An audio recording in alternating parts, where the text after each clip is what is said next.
Hello viewers, বঙ্গনন চ্যানেলের আরও একটা নতুন ভিডিওতে আপনাদের সবাইকে স্বাগত। তো বরাবরের মতো আমরা আরও একটা নতুন ভিডিও টপিক নিয়ে হাজির হয়েছি।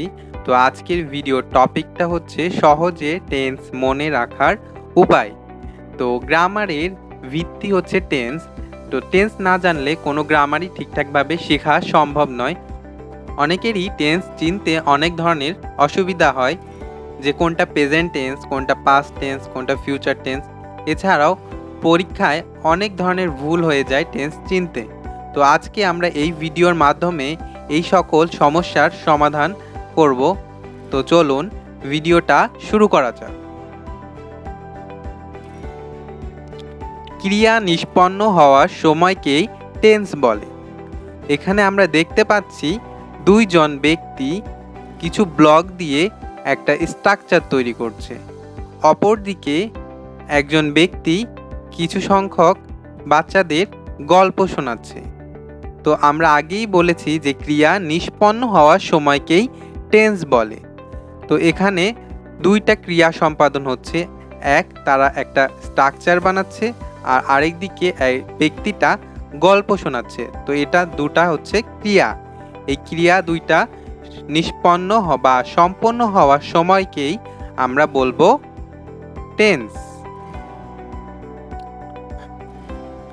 টেন্সের প্রকারভেদ।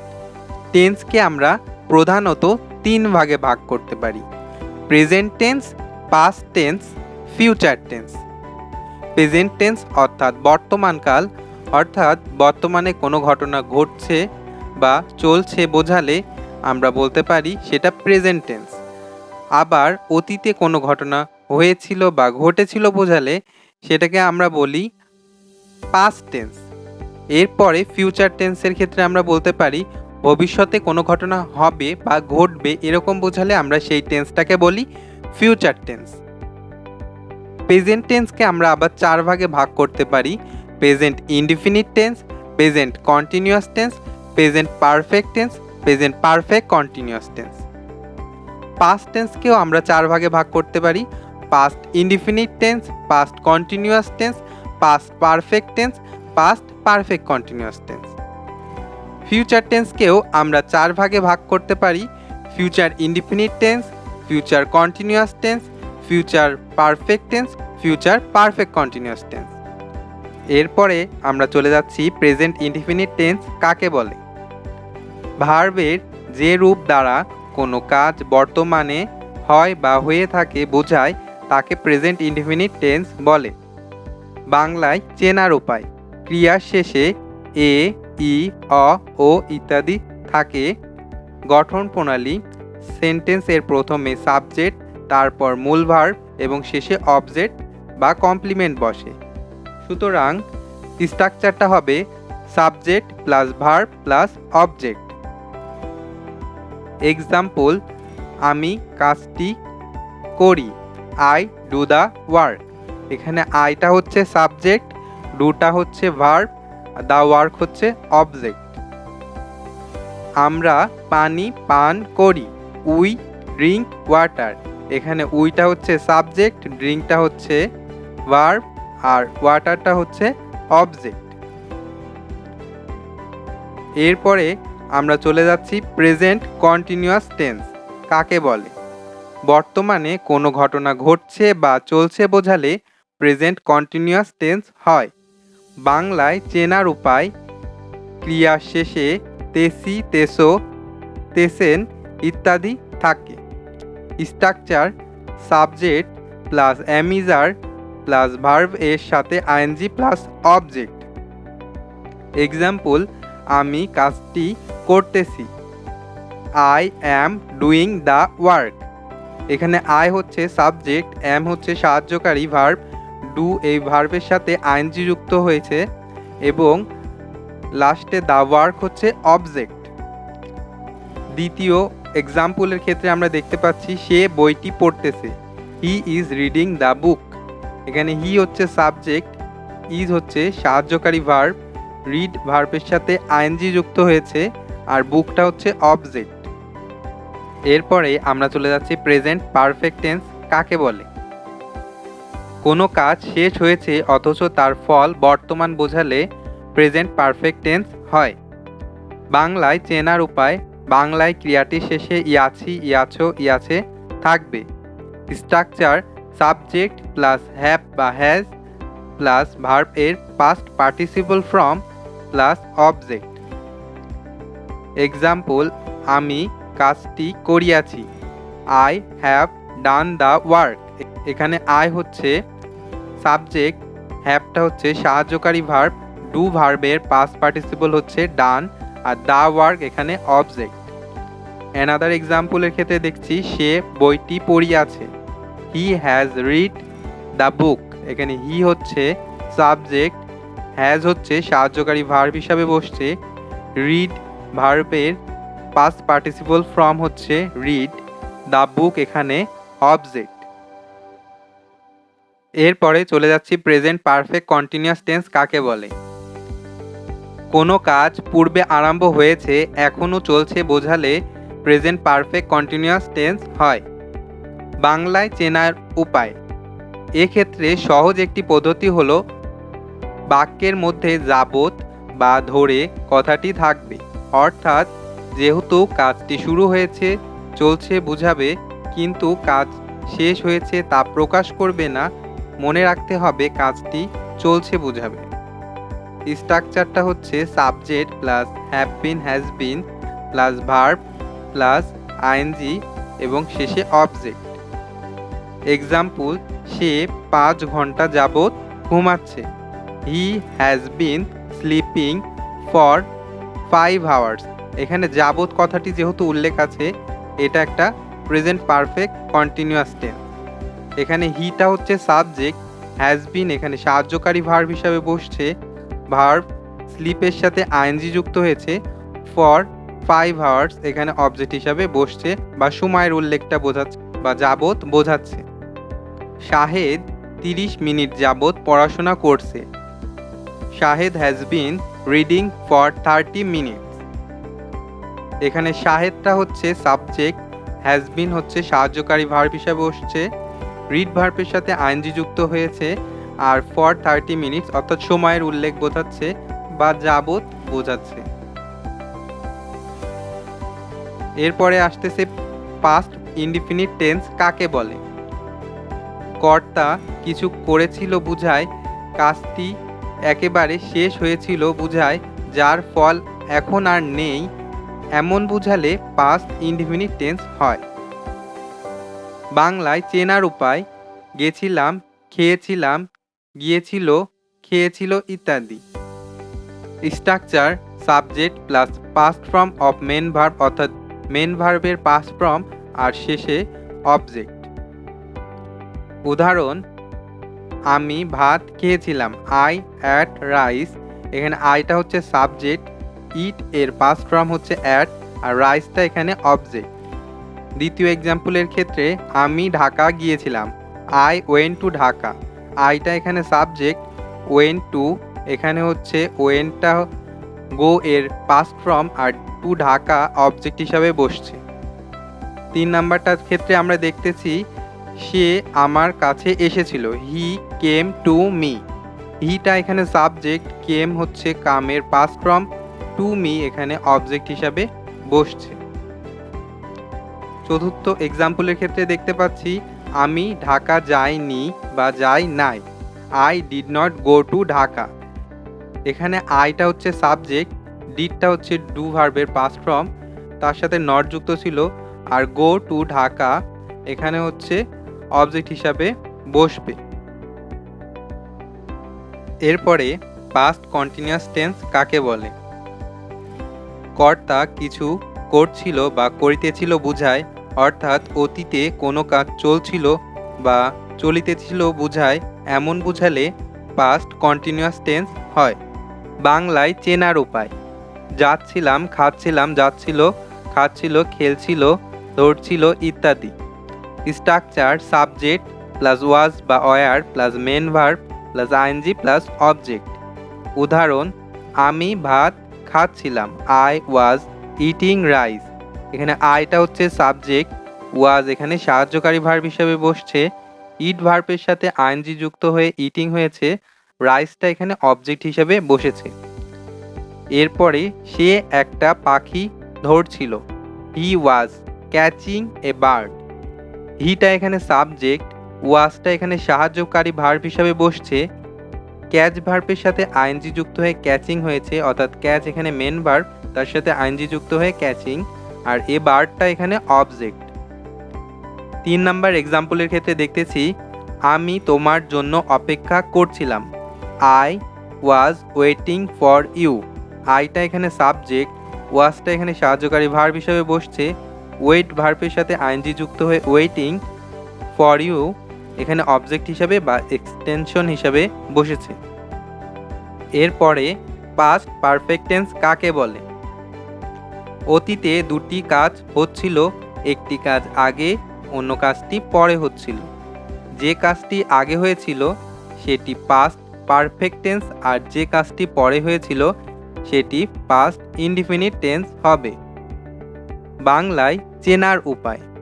বাংলায় ক্রিয়ার শেষে কোনো নির্দিষ্ট অতীত ঘটনার পূর্বে ছিল, ছিলাম, ছিলে, ছিলেন, ল, লে, লাম, ততে, তাম এদের যে কোনো একটি যুক্ত থাকবে। Structure: first subject plus had plus verb এর past participle form plus second subject plus verb এর past form plus second object. এখানে আরও একটা স্ট্রাকচার দেখতে পাচ্ছি, এটা হচ্ছে বিফোরের স্ট্রাকচার, আর নিচে আরও একটা স্ট্রাকচার দেখতে পাচ্ছি, এটা হচ্ছে আফটারের স্ট্রাকচার। তো বিফোর আর আফটারের একটা নিয়ম আছে। এখানে হচ্ছে বিফোর যদি কোনো সেন্টেন্সে বসে তাহলে তার আগের অংশটুকু হবে পাস্ট পারফেক্ট টেন্স, আর সেন্টেন্সের পরের অংশটুকু হবে পাস্ট ইনডিফিনিট টেন্স, অর্থাৎ বিফোরের আগের অংশটুকু পাস্ট পারফেক্ট টেন্স হবে, আর ওই সেন্টেন্সেরই বিফোরের পরের অংশটুকু হবে পাস্ট ইনডিফিনিট টেন্স। আফটারের ক্ষেত্রে এর উল্টাটা হবে, অর্থাৎ আফটার যদি কোনো সেন্টেন্সের মাঝখানে বসে তাহলে আফটারের পরের অংশটুকু হবে পাস্ট পারফেক্ট টেন্স, আর আগের অংশটুকু হবে পাস্ট ইনডিফিনিট টেন্স। এক্সাম্পল হিসাবে আমরা দেখতে পাচ্ছি, আমি ভাত খাওয়ার পূর্বে সে বাড়ি আসলো, he had come home before I ate rice. এখানে বিফোরের আগে যেহেতু বলেছি যে বিফোর যদি কোনো সেন্টেন্সের ক্ষেত্রে বসে, অর্থাৎ সেন্টেন্সের মাঝে বসে, তাহলে বিফোরের আগের অংশটুকু হবে পাস্ট পারফেক্ট টেন্স এবং বিফোরের পরের অংশটুকু হবে পাস্ট ইনডিফিনিট টেন্স। তো এখানে হি হ্যাড কাম হোম এটা পাস্ট পারফেক্ট টেন্স, আর এখানে আই এট রাইস এটা পাস্ট ইনডিফিনিট টেন্স। এরপরে আমি স্কুলে যাওয়ার পূর্বে সে মারা গেল, he was died after I had come. এখানে হচ্ছে হি ওয়াজ ডাইড এটা হচ্ছে পাস্ট ইনডিফিনিট টেন্স, আর আফটার আই হ্যাড কাম এখানে আই হ্যাড কামটা হচ্ছে পাস্ট পারফেক্ট টেন্স। আমরা বলেছিলাম যদি আফটার কোনো সেন্টেন্সের মাঝে বসে তাহলে আফটারের পরের যে অংশটুকু হবে সেইটুকু হবে পাস্ট পারফেক্ট টেন্স। এরপরে চলে যাচ্ছি পাস্ট পারফেক্ট কন্টিনিউয়াস টেন্স কাকে বলে। অতীতকালে কোনো কাজ বিশেষ সময়ের পূর্বে আরম্ভ হয়ে সেই সময়ের পর্যন্ত চলেছিল বোঝালে পাস্ট পারফেক্ট কন্টিনিউয়াস টেন্স হয়। এখানে যদি দুটি ক্রিয়া উল্লেখ থাকে, যে কাজটি আগে চলছিল তা পাস্ট পারফেক্ট কন্টিনিউয়াস টেন্স হয়। বাংলায় চিনার উপায়। বাংলায় ক্রিয়ার শেষে তেছিল, তেছিলে, তেছিলাম বা তেছিলেন বা এখানে ছিল, ছিলে, ছিলাম এদের যে কোনো একটি থাকলে অতীতকালের একটি সময়ের উল্লেখ থাকে। এক্ষেত্রে তিনটি বৈশিষ্ট্য খেয়াল রাখতে হবে, অর্থাৎ প্রেজেন্ট অর্থাৎ পাস্ট পারফেক্ট কন্টিনিউয়াস টেন্সের ক্ষেত্রে আমাদের কিছু বৈশিষ্ট্য মনে রাখতে হবে। সেগুলো হচ্ছে অতীতকালে দুটি কাজ হয়েছিল বোঝালে তাদের মধ্যে একটি পূর্বে অপরটি পরে সংঘটিত হয়েছিল বোঝালে যেটি পূর্বে সংঘটিত হয়েছিল সেটি দীর্ঘ সময় ধরে চলেছিল। এরকম যদি বৈশিষ্ট্য থাকে তাহলে আমাদের বুঝতে হবে সেই টেন্সটি হচ্ছে পাস্ট পারফেক্ট কন্টিনিউয়াস টেন্স। স্ট্রাকচারটা এরকম হবে, first subject plus had been plus main verb ING plus first object, এরপরে সেকেন্ড সাবজেক্ট প্লাস ভার্ব এর past form plus second object. এখানে এক্সাম্পল হিসাবে দেখতে পাচ্ছি, সে যখন আসিল তখন আমি ভাত খাচ্ছিলাম। I had been eating rice when he came. আরেকটা এক্সাম্পলের ক্ষেত্রে দেখতে পাচ্ছি, ঘন্টা পড়ার পূর্বে আমরা খেলতেছিলাম। We had been playing before the bell rang. আরও একটা এক্সাম্পল দেখতেছি যে আমি যখন তার সাথে দেখা করতে গেলাম তখন সে বই পড়তেছিল। He had been reading book when I went to meet with him or her. এরপরে চলে যাচ্ছি ফিউচার ইনডিফিনিট টেন্স কাকে বলে। ভবিষ্যতে কোনো কাজ ঘটবে এরূপ বোঝালে ফিউচার ইনডিফিনিট টেন্স হয়। বাংলায় চেনার উপায়, বাংলায় ক্রিয়া শেষে বে, ব বা বি, বেন এদের যে কোনো একটির উল্লেখ থাকতে পারে। স্ট্রাকচার, সাবজেক্ট প্লাস শ্যাল বা will plus verb plus object. Example, আমি কাজটি করিব। আই উইল বা শ্যাল, আয়ের পরে শ্যাল বা উইল যে কোনো একটা বসানো যায়, তবে শ্যাল বসানোটাই আমি প্রিফার করব। I shall do the work. এখানে আই সাবজেক্ট, শ্যাল বা উইল এখানে সাহায্যকারী ভার্ব হিসেবে বসছে, ডু এখানে মেন ভার্ব, দ্য ওয়ার্ক এখানে অবজেক্ট। অপরদিকে তারা কাজটি করিবে, দে উইল বা they shall do the work. এখানে সেম, দে এখানে হচ্ছে সাবজেক্ট, শ্যাল বা উইল এখানে সাহায্যকারী ভার্ব, ডুটা মেন ভার্ব, দ্য ওয়ার্কটা এখানে অবজেক্ট। আরও একটা এক্সাম্পল, আমি বিদ্যালয়ে যাব। আই এখানে হচ্ছে সাবজেক্ট, শ্যাল বা উইল এখানে হচ্ছে শ্যালটা হচ্ছে সাহায্যকারী ভার্ব, গোটা হচ্ছে main verb, to the school এখানে অবজেক্ট হিসাবে বসছে। এরপরে ফিউচার কন্টিনিউয়াস টেন্স কাকে বলে। ভবিষ্যৎকালে কোনো কাজ চলতে থাকবে এরূপ বোঝালে ফিউচার কন্টিনিউয়াস টেন্স হয়। বাংলায় চেনার উপায়, বাংলায় ক্রিয়া শেষে তে থাকিব, তে থাকিবে বা তে থাকিবা বা তে থাকিবেন এদের যে কোনো একটি যুক্ত থাকে। Structure, subject plus shall be বা will be plus main verb plus ING plus object. Example, আমি বইটি পড়িতে থাকিব। I shall be reading the book. এখানে আইটা হচ্ছে সাবজেক্ট, শ্যাল বি এখানে হচ্ছে সাহায্যকারী ভার্ব, মেন ভার্ব এখানে রিড তার সাথে আইএনজি যুক্ত হয়েছে, আর দ্য বুক এখানে অবজেক্ট। আরও একটা এক্সাম্পলের ক্ষেত্রে দেখতে পাচ্ছি, আমি গানটি গাইতে থাকিব। I shall be singing the song.